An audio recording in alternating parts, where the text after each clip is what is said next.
Hello students, welcome to my YouTube channel. आज के इस वीडियो लेक्चर में हम जैम से रिलेटेड कुछ क्वेश्चंस करेंगे। नेक्स्ट वीक ही 14th को जैम का एग्ज़ाम होने वाला है, तो उसको ध्यान में रखते हुए मैंने कुछ क्वेश्चंस लास्ट ईयर्स के एक्सप्लेन किए हैं। ये क्वेश्चंस आपने बहुत सारे लेक्चर्स में देख चुके होंगे, काफ़ी लोगों ने आपको सॉल्व करके दिखाए होंगे, बट यहाँ पर मैं हर एक ऑप्शन को कैसे आपको काउंटर करना है, अगर मैंने ऑप्शन को क्रॉस किया है तो वो कैसे किया है, और आप उस ऑप्शन से रिलेटेड भी क्वेश्चंस कैसे फ्रेम होते हैं, वो आज के हम इस लेक्चर में देखेंगे। सबसे पहला क्वेश्चन है, this is totally statement based question.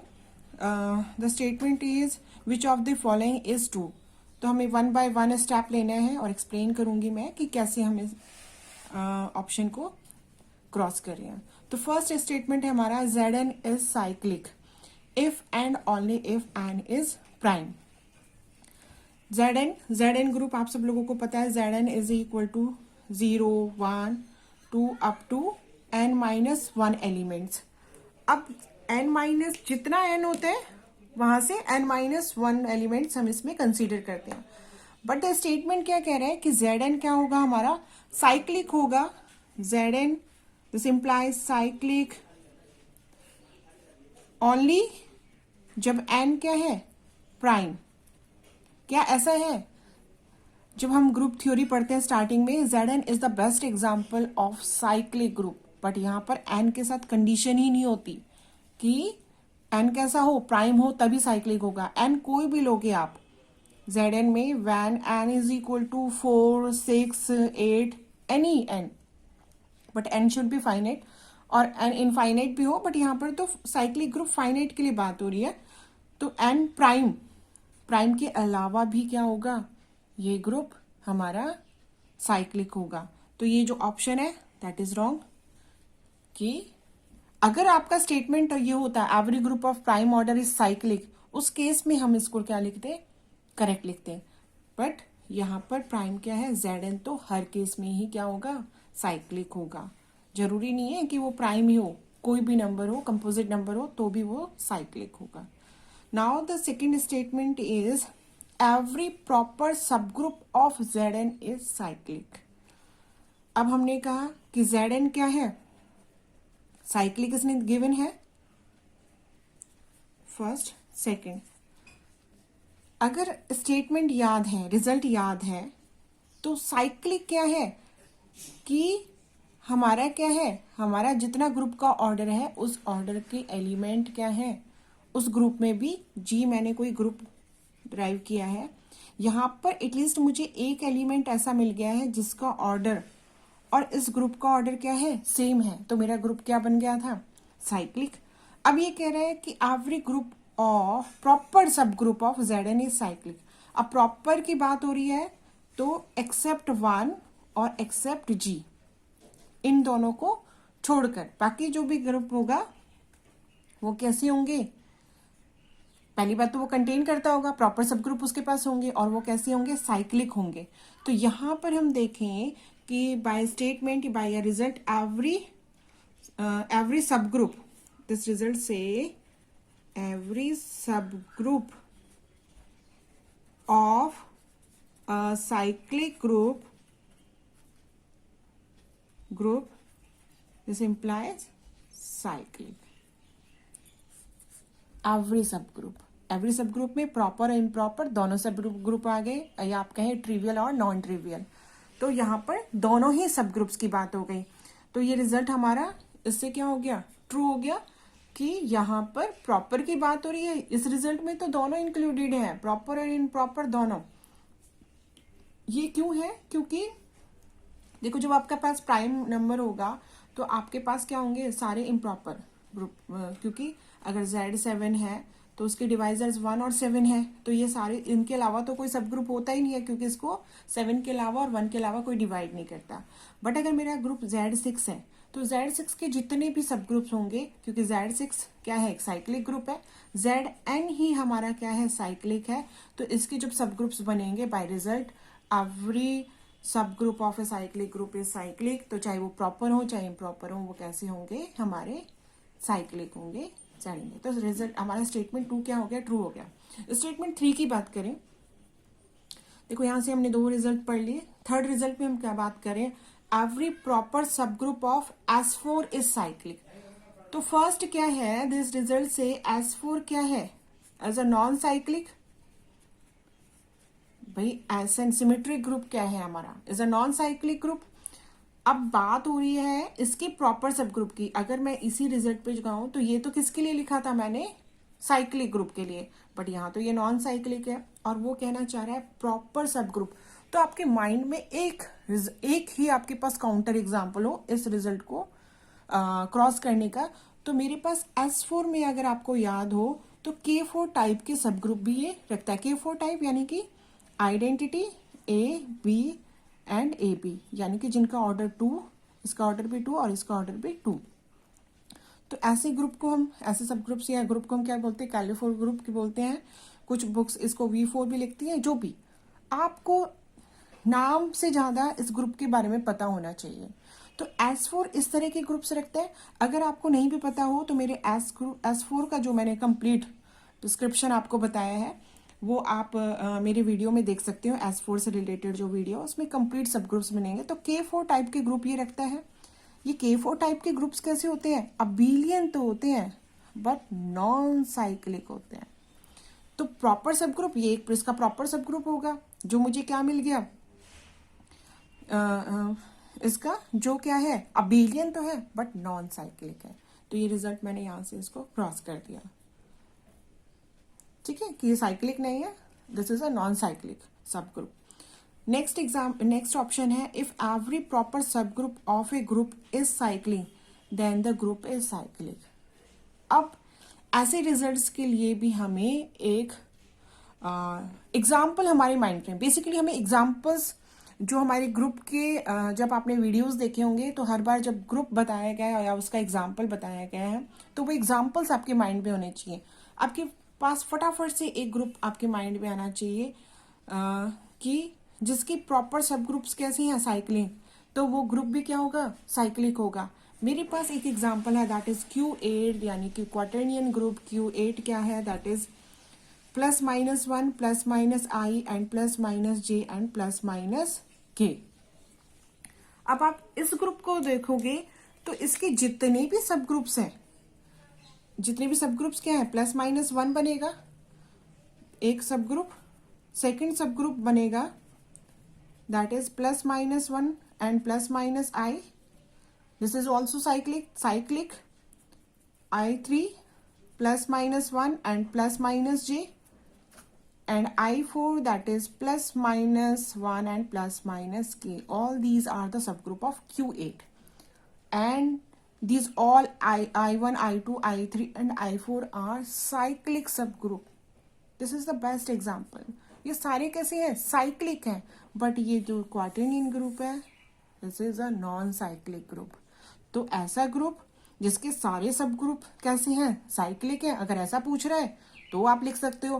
But यहां तो इसने कहा कि ये स्टेटमेंट को काउंटर करने के लिए हमारे पास कोई एग्जाम्पल तो हो, तो इसके सारे सब ग्रुप्स कैसे हैं, साइक्लिक हैं, बट जो ग्रुप खुद है वो कैसा है, नॉन साइक्लिक है। ये रिजल्ट कहता है, ये जो रिजल्ट है statement, it is always true के लिए हमें एक एग्जाम्पल हमने लिया दैट इज Q8, यानी कि हमारे पास ये कैसा होना चाहिए। अगर ये नॉन साइक्लिक वर्ड लिखता तो फिर हम देखते, ठीक है, उस केस में हमारा रिजल्ट कुछ डिफरेंट होता।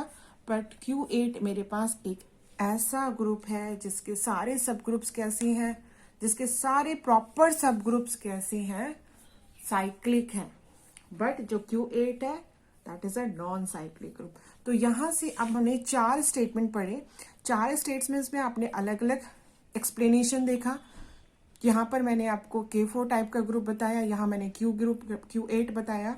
यहाँ पर ये रिजल्ट क्यों ट्रू नहीं है, अगर प्राइम नंबर होता तो हम इस रिजल्ट को डेफिनेटली करेक्ट करते, और अगर यहाँ पर दिया है तो हमने देखा कि Zn, हमारे पास एक रिजल्ट निकल के आया कि it is always true. Zn आपके पास कुछ भी हो, Zn कैसा है, हमारा बेस्ट एग्जाम्पल है साइक्लिक ग्रुप का। तो ये हमारा फर्स्ट क्वेश्चन था। आई होप ये क्वेश्चन आपको समझ आया होगा। इससे रिलेटेड जो भी कॉन्सेप्ट्स मैंने बोले हैं या जो भी रिजल्ट बोले हैं, आप उनको वीडियो को पॉज करके उसको रिजल्ट्स को नोट करें। सेकंड अगर हम क्वेश्चन देखें तो सेकंड क्वेश्चन क्या है, ये भी आपका जैम में पूछा हुआ क्वेश्चन है। बहुत ही इंटरेस्टिंग और एक अच्छा क्वेश्चन है। यहाँ पर भी देखेंगे कि हम इसको कैसे सॉल्व करें। यहां दिया हुआ है let G be a group satisfying the property F. एक मैपिंग डिफाइन की है जी से जी 2 to 1 में इज अ होमोमॉर्फिज्म। कैसी होमोमॉर्फिज्म है? That is F G is equal to 0 for all G belongs to G. देखो, question read करने का एक तरीका होता है कि आप उसकी एक एक लाइन को ढंग से पढ़ो कि क्वेश्चन का स्टेटमेंट क्या है। तो यहां पर हमारा क्या है, जी से गिवन, फर्स्ट सबसे पहले हम गिवन स्टेटमेंट्स लिखते हैं। एफ आपकी मैपिंग है जी से जी जेड 2 to 1 में। कैसा ग्रुप है? 2 to 1 ग्रुप है। जी से जेड 2 to 1 में एक कैसी है, होमोमॉर्फिज्म है। एंड दिस होमोमॉर्फिज्म से F G which is equal to 0 for all G belongs to G, where all the elements of G belongs to G है। यानी कि जितने भी सारे एलिमेंट्स हैं जी, वो किस पर मैप्ड है? 0 पर मैप्ड है। यानी कि मेरे पास एक ही एलिमेंट पर मैप्ड है, यानी कि इस ग्रुप के जो एलिमेंट्स है सेकेंड ग्रुप की आइडेंटिटी पर, क्योंकि 0 इज द आइडेंटिटी एलिमेंट, क्योंकि Z21 हमारा क्या है, 2 to 1 सॉरी, ये कैसे है Zn is a cyclic group for addition. तो n की जगह क्या है, 2 to 1। और यहाँ पर कंडीशन क्या ली है, this small g belongs to g, यानी कि इस g के एलिमेंट्स कहाँ पर मैप्ड है, 0 पर है। और वो तब क्या बना रही है, मेरी होमोमॉर्फिज्म बना रही है। अब क्या कहता है, then the possible group of G. ये ग्रुप कैसा होगा, ये ग्रुप है क्या, ये आपका क्वेश्चन है। सिंपल सा क्वेश्चन है, इतनी एक्सप्लेनेशन के साथ उसने दे दिया है। तो हमें सिर्फ ये पता है, ऑलरेडी होमोमॉर्फिज्म गिवन है, तो we know that the how to find the homomorphism, number of homomorphism. जिनको नहीं भी पता है तो ये रिजल्ट करो, ZM से ZN में अगर मुझे होमोमॉर्फिज्म फाइंड आउट करनी है, that is the GCD between M and N। ये भी मैंने आपको अपने वीडियोज में बताया हुआ है। तो ये ZM से ZN में ही होगी, है ना, क्योंकि आपको ऑप्शंस दिख रहे हैं कि ऑप्शंस में Z से रिलेटेड है, क्योंकि G डेफिनेटली इनमें से कोई एक होगा। तो मैंने यहाँ पर, मुझे ये फॉर्मूला पता है, the GCD between M and जो होगी that is number of homomorphism. कितनी होमोमॉर्फिज्म भी होंगी, बट यहाँ तो क्वेश्चन क्या है, यहाँ तो एक ही होमोमॉर्फिज्म नजर आ रही है, that is F G is equal to 0, यानी कि एक ही एलिमेंट पर मैप्ड हो रही है। तो यहाँ पर क्या है, नंबर ऑफ होमोमॉर्फिज्म कितनी हो गई, एक हो गई। ये आपको समझना है। तो मुझे वो ग्रुप सर्च करना है इन ऑप्शंस के थ्रू कि जो Z2 to 1 के साथ क्या दे, सिंगल होमोमॉर्फिज्म दे, या मैं कहूं कि वो M सर्च करना है GCD 2 to 1 के बीच, जिसकी वैल्यू क्या है, 1 आए, यानी कि वो M जो 2 to 1 के साथ GCD 1 दे। तो फर्स्ट ऑप्शन क्या है, Z21।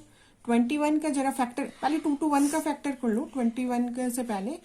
तो यहाँ पर देखें हम, दैट इज 2 to 1, 2 to 1 का फैक्टर करोगे, ये तो याद होना चाहिए, जैसे 13 into 17, ठीक है ना। 2 to 1 का 3 into 7। अब GCD ग्रेटेस्ट कॉमन डिवाइजर, देखो यहाँ पर 13 है, यहाँ पर 17 है, दोनों में कोई कॉमन है नहीं। और वैसे भी जिनको नहीं आता तो 21 और 2 to 1 का आप GCD निकाल के देख लोगे, दैट इज 1 होगा। सेकेंड ऑप्शन क्या है, Z91, यानी कि 13 into 7, the common factor is 13, तो GCD क्या आ जाएगा, 13। थर्ड ऑप्शन इज Z51, 51 है, 51 के देखोगे फैक्टर 17 into 3, 17 कॉमन फैक्टर है, तो GCD between 51 and 2 to 1 that is 17। and the last option is GCD between 119 and 221। इनका देखोगे 119 का क्या है आपके पास फैक्टर, 119 क्या है 17 इंटू 7 और यहाँ पर 13 into 7, the common factor is 17, so GCD is 7। तो कौन सा एक ग्रुप है जिसका जीसीडी क्या है 1 है, दैट इज ओनली 21। तो सिंपली आपको जीसीडी निकालना था, this is your correct option. तो हमारा आंसर क्या आ गया, द 21 क्या है आपका करेक्ट ऑप्शन होगा, क्योंकि हमारे पास यहाँ पर मैपिंग क्या है, सिंगल मैपिंग। अगर ऐसा दिया है तो आप ऐसे फ्रेम करो, और आपको नहीं दिया है, जीसीडी पूछ रहा है तो इससे फ्रेम करो, ठीक है। तो दोनों ही तरीके से आप कर सकते हो इस तरह के क्वेश्चंस को। एक और क्वेश्चन देते हैं।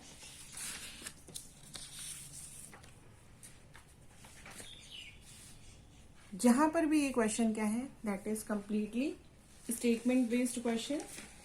अब यहां पर आपको क्या गिवन है वो जरा आप देखोगे। जिनको फैक्टर ग्रुप के बारे में पता हो उनके लिए भी वेल एंड गुड है, और नहीं भी पता हो तो क्वेश्चन कुछ और ही कह रहे हैं। Let H be the quotient group, ये एच नेम दिया है इसने क्यू बाय जेड को। Consider the following statement, statement क्या है, फर्स्ट एवरी साइक्लिक सब ग्रुप ऑफ एच, यानी कि इसका सब ग्रुप का, इसका हर एक सब ग्रुप क्या होगा, फाइनाइट होगा। सेकेंड स्टेटमेंट क्या कहना चाह रहा है कि every finite cyclic group is isomorphic to sub group of H. Sub group इसके एच के क्या होगा, फाइनाइट साइक्लिक ग्रुप इसके क्या होगा, आइसोमॉर्फिक होगा। तो दोनों स्टेटमेंट को देखें तो सबसे पहले हमें क्या है, इसके बारे में थोड़ा क्यू अपॉन जेड के बारे में डिफाइन कर दूं। मैंने एच जो नेम दिया है that is Q by Z. अब क्यू क्या है, इनफाइनाइट, ये भी क्या है, infinite. Q upon Z factor group कब डिफाइंड होगा, जब एच कैसा हो, नॉर्मल हो जी में, तो क्यू ये जेड क्या है, नॉर्मल। और इसमें एलिमेंट्स क्या आते हैं, ए एच और H A, collection of left right and left cosets, ठीक है। तो लेफ्ट कोसेट्स या राइट कोसेट्स आपको डिफाइन करने होंगे। अब एच तो क्या होगा, एच जेड होगा, और ए क्या होगा, ए एलिमेंट मेरा क्यू से होगा, यानी कि पी बाय क्यू टाइप के मेरे क्या होंगे, एलिमेंट्स होंगे, जहां पर P by Q belongs to rational number होगा। तो ये हमारे क्या है, एच की स्ट्रक्चर आ गई। एच कैसा है, Z plus P by Q type का, जहां पर पी बाय क्यू है बेसिकली एलिमेंट क्यू के है और जेड एलिमेंट जेड का है।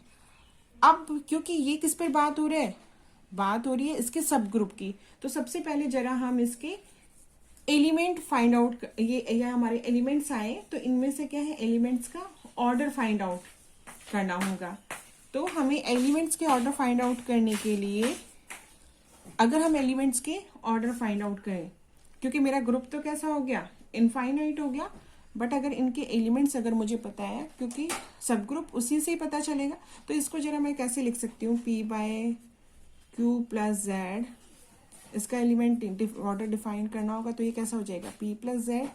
अगर मेरा पी भी जेड में से हो जाएगा तो ये कैसे हो जाएंगे, जेड से एलिमेंट्स हो जाएंगे, यानी कि मैं ऑर्डर बता पाऊंगी कि इनका ऑर्डर किसके इक्वल होगा। तो ग्रुप कैसा हो गया, infinite, but elements are finite. Group infinite हो गया, एलिमेंट कैसे हो गए, इनफाइनाइट हो गए। अब मैं एक सब ग्रुप के डिफाइन कर रही हूं, that is K is a सब ग्रुप ऑफ एच, कैसा हो, P by Q plus Z. अब मैं इनको जरा एच बना रही हूं, तो मैंने एक सिंपली क्या ले लिया, 1 बाय कोई भी क्यू नंबर, पी तो मैंने 1 ले लिया, तो 1 बाय 2 3 या 4 कुछ भी ले लो, थोड़ा ज्यादा नंबर ऑफ एलिमेंट्स के साथ दिखा देती हूँ, दैट इज जेड। अब इसके एलिमेंट्स कैसे कैसे आएंगे वो जरा देखो। 1/4 plus H Z, 1/4 plus 1/4 plus Z कैसे होते हैं? ए प्लस एच, ए 2a plus H, 3a plus H, इस तरह के आते हैं। तो यहाँ से देख रही हो 1 तो ये क्या बन जाएगा 2/4 यानी कि 1/2 प्लस जेड। थर्ड अगर एलिमेंट की बात करूं मैं तो 1/4 प्लस 1/4 प्लस 1/4 प्लस जेड। ठीक है, तो ये मेरा बनेगा 3/4 प्लस जेड। फोर्थ की अगर मैं बात करूं तो फोर्थ मेरे पास क्या होगा 1/4 plus 1/4 plus 1/4 plus 1/4 plus Z, 4/4 यानी कि मेरे पास क्या बनेगा, ये लास्ट का एलिमेंट क्या बन जाएगा, जेड बन जाएगा। तो ये क्या हुए एलिमेंट्स हुए इसके, जो पी बाय क्यू की जगह मैंने क्या ले ली, एक पर्टिकुलर वैल्यू ले ली क्योंकि मुझे सब ग्रुप बताना है। तो यहाँ पर मेरे पास कुछ इस तरह के एलिमेंट्स आ गए।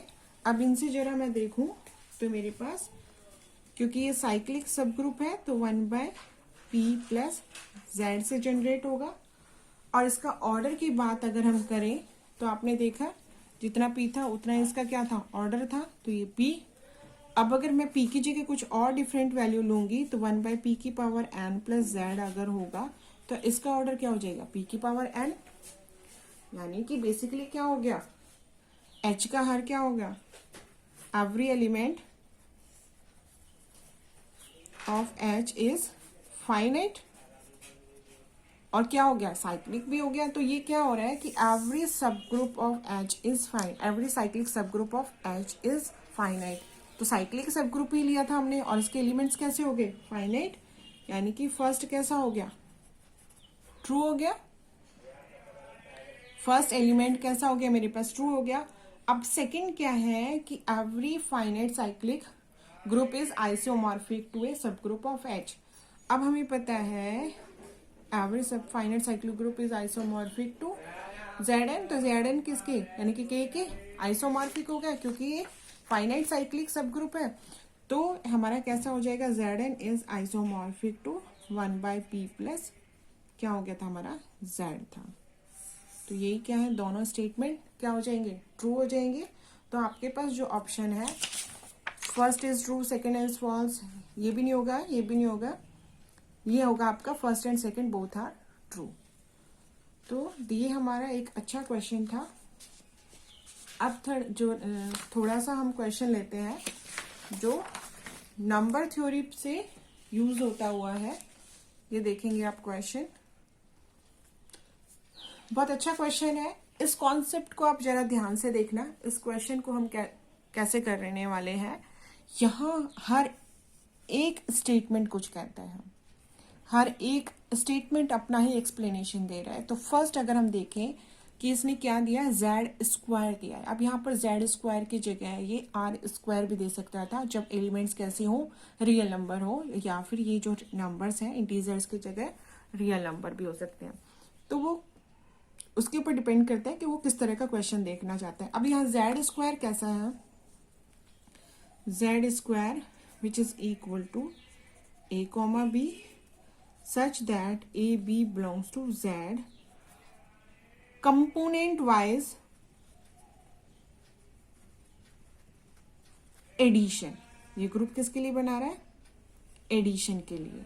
कंपोनेंट वाइज तो जेड स्क्वायर का मीनिंग है जेड क्रॉस जेड। अगर a comma b belongs to z है और c comma d belongs to z है तो कंपोनेंट वाइज एडिशन में क्या हो जाएगा, a comma b plus c comma z d which is equal to a plus c and b plus d। ठीक है, ये तो बात हो गई कंपोनेंट वाइज एडिशन की। बट हमारा क्या है, इंटीजर्स कैसे होते हैं, ये एडिशन के लिए अगर ग्रुप है तो सब ग्रुप बनने के लिए इसके पास कंडीशन क्या हो जाएगी, दोनों का डिफरेंस देंगे A B minus C D that is equal to A minus C and B minus D.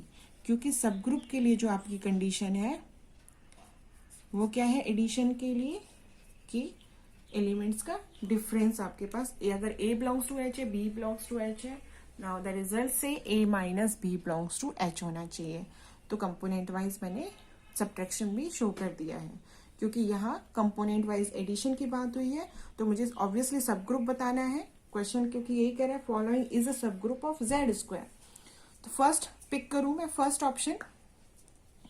First option क्या कहता है, ये लिख लेती हूँ मैं, A comma B belongs to Z square, product of A B is 0, यानी कि ये आपने लिया ए बी इज 0। तो फर्स्ट ले रही हूँ मैं A comma B belongs to Z square, A B is 0। अगर C comma D belongs to Z square, यानी कि सी डी इक्वल टू 0। अब मुझे यहाँ पर पता है कि ए बी इक्वल टू 0 और सी डी इक्वल टू 0, यानी कि जेड स्क्वायर इसके एलिमेंट्स जहाँ पर प्रोडक्ट क्या आ रहा है 0, प्रोडक्ट 0 है, तो ये क्या इम्प्लाइज करेगा, या तो ए 0 होगा या बी 0 होगा, कोई एक तो मुझे 0 लेना पड़ेगा। सिमिलरली या तो सी 0 होगा या डी 0 होगा, दोनों एक साथ तो 0 हो नहीं सकते, 0 0 हमें कंसिडर नहीं करना है, वो तो एक्सेप्शनल केस है। बट सबके लिए ट्रू करने के लिए तो मुझे क्या करना होगा, काउंटर ऐसे लेना पड़ेगा। अब मैंने ए 0 ले लिया and B is not equal to 0 ले लिया, कोई भी आप कोई भी वैल्यू ले लो इसके अकॉर्डिंग, तो मैंने 0 एंड 2 ले ली इसके लिए।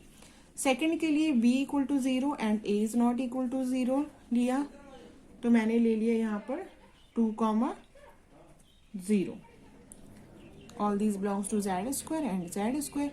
अब अगर ये सब ग्रुप होगा तो सब ग्रुप बनने के लिए हमारे पास क्या चाहिए होगा, a minus C and b minus D. तो a माइनस सी यानी कि a भी आपके पास क्या हो गए पॉइंट्स 0 2, एंड सी डी की बात करें तो 2 कॉमा 0 हो गया। तो कंपोनेंट वाइज अगर हम बात करें तो a minus C b minus D, ये क्या हो जाएगा, that is equal to a minus C यानी कि 0 माइनस 2 एंड 2 माइनस 0, यानी कि -2 एंड 2।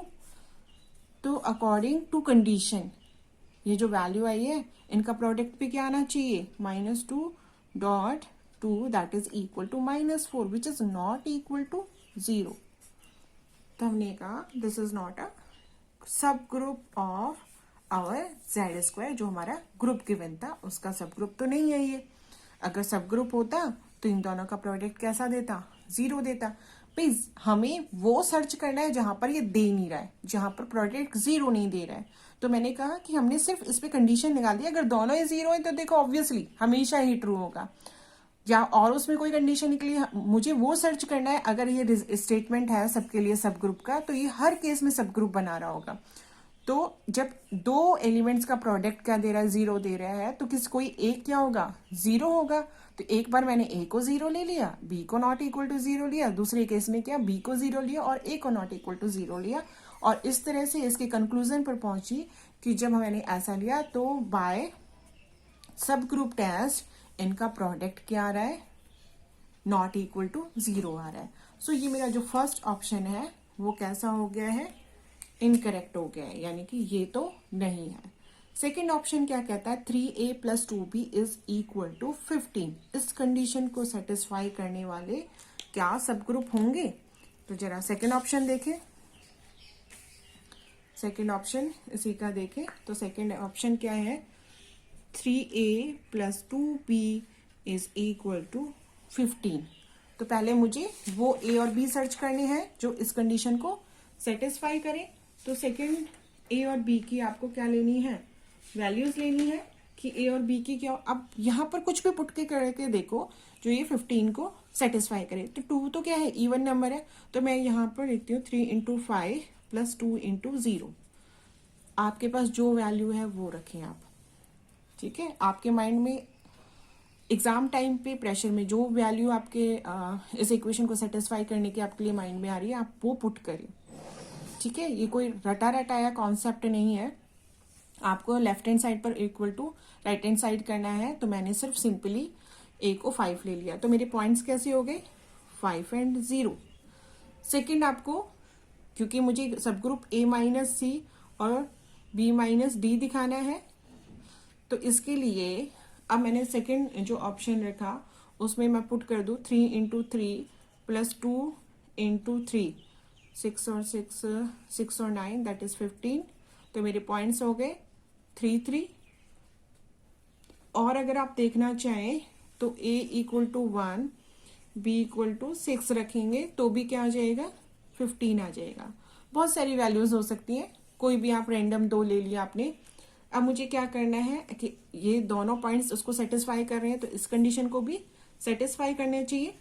तो यहां से मैंने लिया, मैंने यहाँ पर वैल्यू पुट करी दोनों का डिफरेंस, यानी कि 5 0 minus 3 3 that is equal to a comma b minus c comma d that is equal to 5 minus 3 comma 0 minus 3 that is 2 and minus 3। अब ये पॉइंट्स भी क्या है, 3a plus 2b equal to 15 की कंडीशन को satisfy करने चाहिए।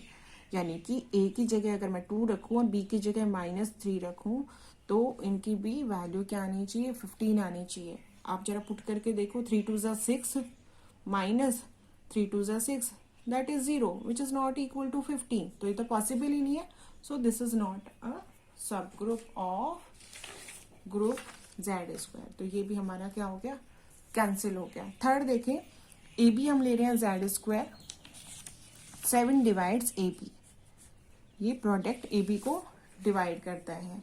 तो हमारे पास क्या है, z square which is equal to AB such that 7 divides AB। 7 किसको डिवाइड करता है, AB को, यानी कि दोनों के प्रोडक्ट को। तो मेरे पास दो तरीके हैं, अगर आप जनरल टर्म में जाना चाहते हो तो वैसे कर लो, या आप क्या कर लो, प्रोडक्ट क्या है, यहां लिख रही हूं 7 डिवाइड्स AB, ठीक है, इनके प्रोडक्ट को डिवाइड करते हैं। तो आप कोई भी वैल्यू ले लो, 7 की मल्टीपल्स कैसे होंगे, नंबर थ्योरी में हम लोग पढ़ते हैं, अगर कोई इसको डिवाइड करता है तो ए बी इक्वल टू कैसा होगा, प्रोडक्ट ऑफ 7 के की वैल्यू आप लिख लो यहाँ पर। तो मैंने कुछ भी एक वैल्यू ले ली, सपोज यहाँ पर a इक्वल टू 2 ले लिया और b इक्वल टू 7 ले लिया। तो ये क्या 7 डिवाइड करेगा ए बी को, ठीक है, 14 7 डिवाइड्स 14, यहां से आ गया। दूसरी बार ले लूं, अगर सी डी के लिए ले लूं C equal to 3 and D equal to 14, ठीक है। तो यहां पर भी क्या हो जाएगा, 7 डिवाइड्स 48। तो अगर ये डिवाइड कर रहे हैं तो हमारे पास क्या होगा, 7 डिवाइड्स a माइनस सी और b माइनस टी के लिए अभी हम निकालेंगे। यहाँ पहले जिनको ये नहीं आए तो पहले ये लिखो, this is 7 divides a minus a comma b minus c comma d। तो यहाँ पर इनका वैल्यू पुट करके देख सकते हो। तो हम यहाँ पर देखेंगे, अगर मैं वैल्यू लूँ दैट इज 7 माइनस a, मेरे पास c है, यहाँ पर मेरे पास वैल्यू है 7 माइनस 3 एंड 2 माइनस 14। तो वैल्यू आपकी जो आएगी 4 एंड माइनस 12। तो इनका प्रोडक्ट भी क्या होना चाहिए, 7 को डिवाइड करना चाहिए। The product of this minus 12 and 4 is 48। वो क्या 7 को डिवाइड कर रहे हैं, दिस डज नॉट डिवाइड 7। तो ये रिजल्ट भी क्या हो गया, हमारा फेल हो गया। हमने 3 ऑप्शंस इनकरेक्ट कर दिए, तो ऑब्वियसली फोर्थ ऑप्शन क्या होगा आपका, करेक्ट ही होगा। तो वहां से भी हम देख सकते हैं। बट अगर आपको फोर्थ ऑप्शन भी देखना है, फोर्थ ऑप्शन क्या है हमारे पास, यहां से देखोगे 2 divides a and 3 divides b। तो उस केस में यानी कि यहां हमें देख रहे हैं कि 2 divides a and 2 divides b, अलग अलग 3 डिवाइड्स b। तो ये क्या कर रहे हैं, अलग अलग डिवाइड कर रहे हैं, एक साथ डिवाइड नहीं कर रहे हैं। एक जो a को डिवाइड कर रहा है दैट इज 2 और 3 को डिवाइड कर रहा है b। तो मैं क्या लिख सकती हूँ इसको, अगर मुझे लिखना होगा तो 2 divides a is a multiple of 2k and b is a multiple of 3k। तो अगर मेरे पास a b minus C D होगा, वो क्या होगा, A minus C and B minus D. तो इसको सब ग्रुप बनने के लिए, तो यहाँ पे आप देख रहे हो ए बी डिवाइड करता है, if A divides, sorry 2 divides A, और सेकंड के लिए लिखूंगी 2 डिवाइड्स सी। तो इनके जो लीनियर कॉम्बिनेशन है, चाहे वो एडिशन हो, चाहे सब्ट्रैक्शन हो, चाहे स्केलर मल्टीप्लिकेशन हो, उसको भी ये क्या करता है, सेटिस्फाई करता है। यानी कि मैं 2 डिवाइड्स ए प्लस सी भी लिख सकती हूँ, 2 डिवाइड्स ए माइनस सी भी लिख सकती हूँ, 2 divides this k1 A plus k2 सी, इस तरह से भी लिख सकती हूँ। तो यहाँ पर हमारी रिक्वायरमेंट क्या है, अकॉर्डिंग टू रिजल्ट ये, तो ये कंडीशन सेटिस्फाई हो गई। थर्ड के लिए if 3 divides A and 3 divides B, तो यहाँ पर भी कंडीशन क्या हो गई, 3 डिवाइड्स इन दोनों का डिफरेंस, यहाँ पर ए बी की जगह क्या होगा, यहाँ पर ये 3 divides B and this D, तो यहाँ पर आ जाएगा बी माइनस डी।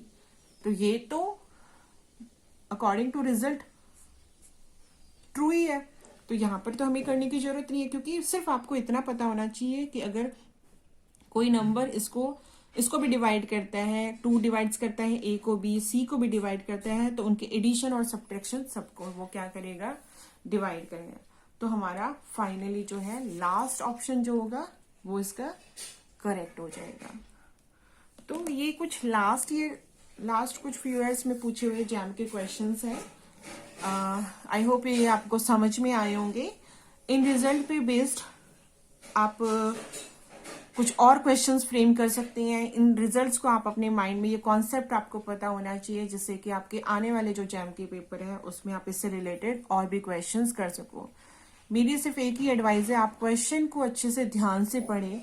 किसी भी ऑप्शन को इनकरेक्ट करने से पहले आप उसको एक बार सोचिए कि आप उसको क्यों क्रॉस कर रहे हैं। नंबर ऑफ क्वेश्चंस जल्दीबाजी में कम करें भले ही, पर उनको करेक्ट करें। ठीक है, अगर आपको वीडियो अच्छा लगे तो आप कमेंट सेक्शन में लिखें, जिससे कि मैं एक नया वीडियो और एग्जाम से पहले आपके लिए अपलोड कर सकूं। Thank you.